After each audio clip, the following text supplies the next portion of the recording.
Salut tout le monde, aujourd'hui j'ai fait l'analyse et la critique du 12e album de Pink Floyd, The Final Cut. Donc, The Final Cut est sorti au mois de mars 1983. C'est un album concept anti-guerre, qui s'inspire de la guerre des Malouines. Et c'est à la fois un album que Roger Waters dédie à son père, justement mort au cours de la guerre. Et on a ces symboles guerriers, si vous voulez, sur la pochette, tels que des rubans de médailles, coquelicots en papier. Et avec The Final Cut débute l'ère du Pink Floyd à trois, ou du Pink Floyd en trio, si vous voulez. Le trio est composé de Roger Waters, David Gilmour et Nick Mason. Rick Wright, lui, a été chassé du groupe lors des sessions d'enregistrement de l'album The Wall. Et ça paraît énormément puisqu'on n'a pas de synthétiseur ou pratiquement pas de synthétiseur sur cet album-là. Et je pense que c'est ce qu'on reproche principalement à l'album de Final Cut, c'est qu'on n'a pas ce son planant qui nous fait planer, son si caractéristique à Pink Floyd. Au contraire, cet album-là sonne très atterri ou même trop atterri. Il y a d'énormes tensions entre Roger Waters versus David Gilmour et Nick Mason, et surtout entre Roger Waters et David Gilmour, entre lesquels le torchon brûle, vraiment, c'est le cas de le dire, au point où Waters et Gilmour travaillent chacun de leur côté séparément pour enregistrer leur partie. Donc ça sonne un peu comme l'agonie du groupe.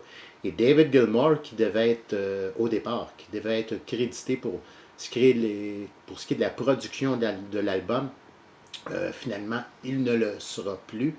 Roger Waters, qui depuis quelques albums agissait un peu de plus en plus comme un mégalomane. Ici, on peut parler carrément d'une dictature, si vous voulez. Waters a composé toutes les paroles, a écrit toute la musique, il chante toutes les chansons. Il y a seulement une chanson qui est Not Now John, sur laquelle David Gilmour chante, mais avec Roger Waters. Et Roger Waters, malgré son talent de parolier évident, semble ici se prendre pour Pink Floyd à lui seul, et la vente des albums de Final Cut est un des albums de Pink Floyd les plus mal vendus, donc ça prouve que Roger Waters n'est pas Pink Floyd à lui seul.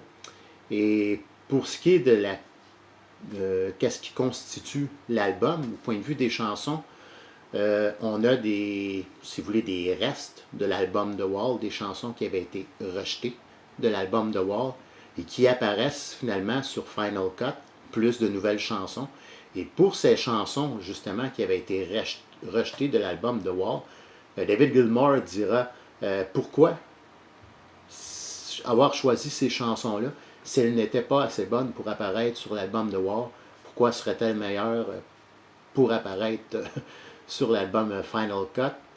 Et Gilmour est également très contrarié pour ce qui est de la qualité des mélodies, si vous voulez, l'ambiance générale de la musique, comme je disais, qui est tout sauf planant, et les mélodies qui sont assez pauvres, un peu déprimantes. Gilmour aurait bien aimé introduire quelques-unes de ses compositions qui aboutiront finalement sur son album solo qui est About Face. Donc cet album-là, également, Final Cut, est le seul album sur lequel le claviériste Rick Wright n'apparaît pas. Et c'est également le dernier album de Pink Floyd enregistré avec Roger Waters, puisque Roger Waters quittera le groupe en 1985, que dis-je. Officiellement parlant, bon, c'est un album de Pink Floyd puisque le nom est écrit sur la pochette, c'est-à-dire à l'endos de la pochette.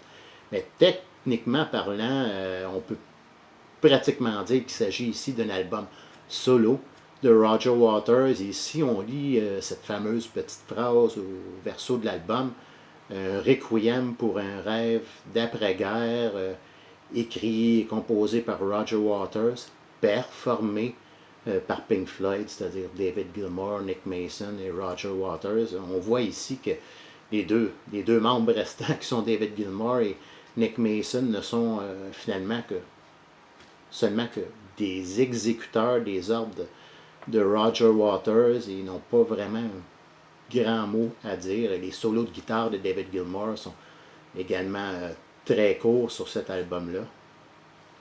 Donc, dans l'ensemble, l'album un peu triste. Bon, il y a toujours quand même des bonnes paroles.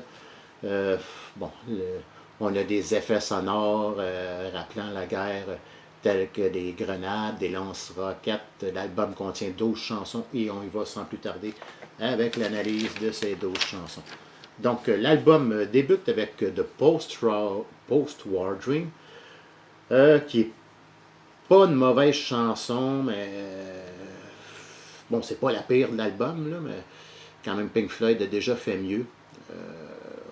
Il y a un peu de déprime, mais je donnerais quand même un 6 sur 10. Ça s'écoute quand même.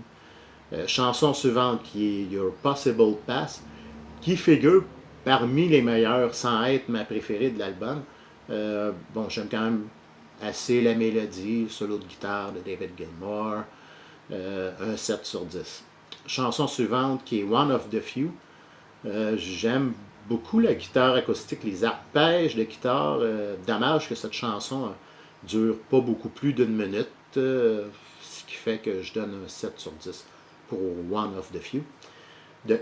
Chanson suivante qui est de Heroes Return, une des rares chansons rock sur cet album-là. Bon, ça réveille un peu. J'aime beaucoup le riff de guitare, la mélodie dans son ensemble, le chant, et je donne un 9.3 sur 10 au minimum pour The Heroes Return. Chanson suivante qui est The Goner's Dream. Bon, The Goner's Dream, très bonne parole. Comme je disais, les paroles, c'est pas le problème sur cet album-là, c'est le côté déprimant un peu. Et qui est présent sur cette chanson-là, et je donne un 5 sur 10 pour The Goner's Dream.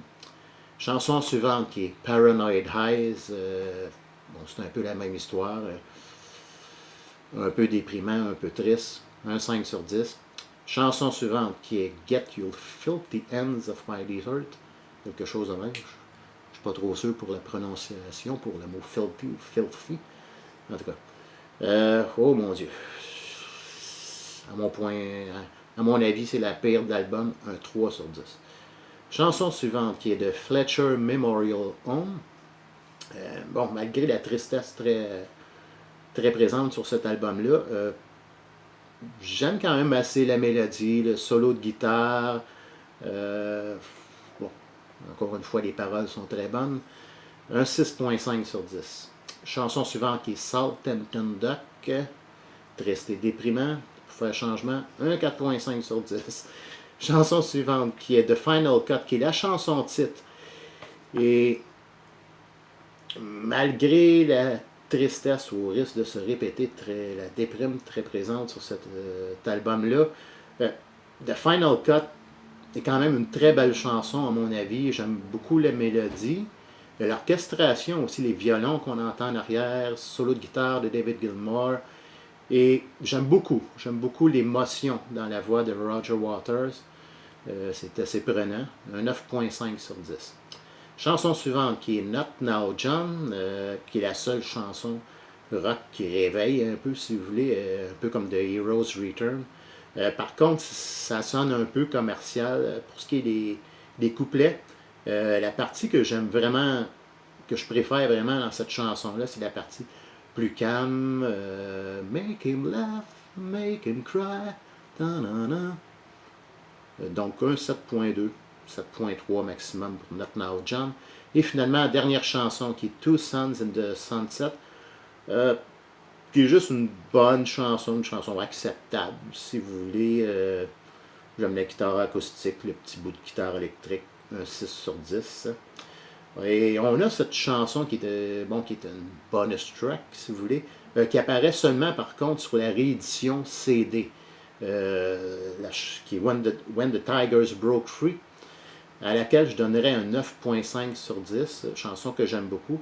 Mais par contre, je ne tiens pas vraiment compte de cette chanson-là, puisqu'elle n'apparaît pas sur la version originale de l'album de Final Cut. Donc, en gros, un album un peu triste, un peu déprimant. Pas de problème pour ce qui est des paroles, très bonnes paroles, même si le sujet de guerre devient un peu redondant, puisqu'on en a parlé dans The War. Problème majeur, je dirais, bon, c'est l'ambiance, l'atmosphère. On n'a pas ce son planant qu'on a l'habitude d'entendre sur les autres albums de Pink Floyd, mais il y a quand même quelques bonnes chansons. En gros, je donnerais une note variant entre 6.3 et 6.5 sur 10. Peut-être un 6.5 sur 10 au gros maximum. Donc, c'était tout pour ma critique d'aujourd'hui. J'espère que vous avez apprécié. Et comme d'habitude, vous pouvez laisser vos commentaires et vous pouvez me dire quelle note vous donneriez à cet album-ci qui est The Final Cut. Donc, je vous remercie et je vous dis à la prochaine.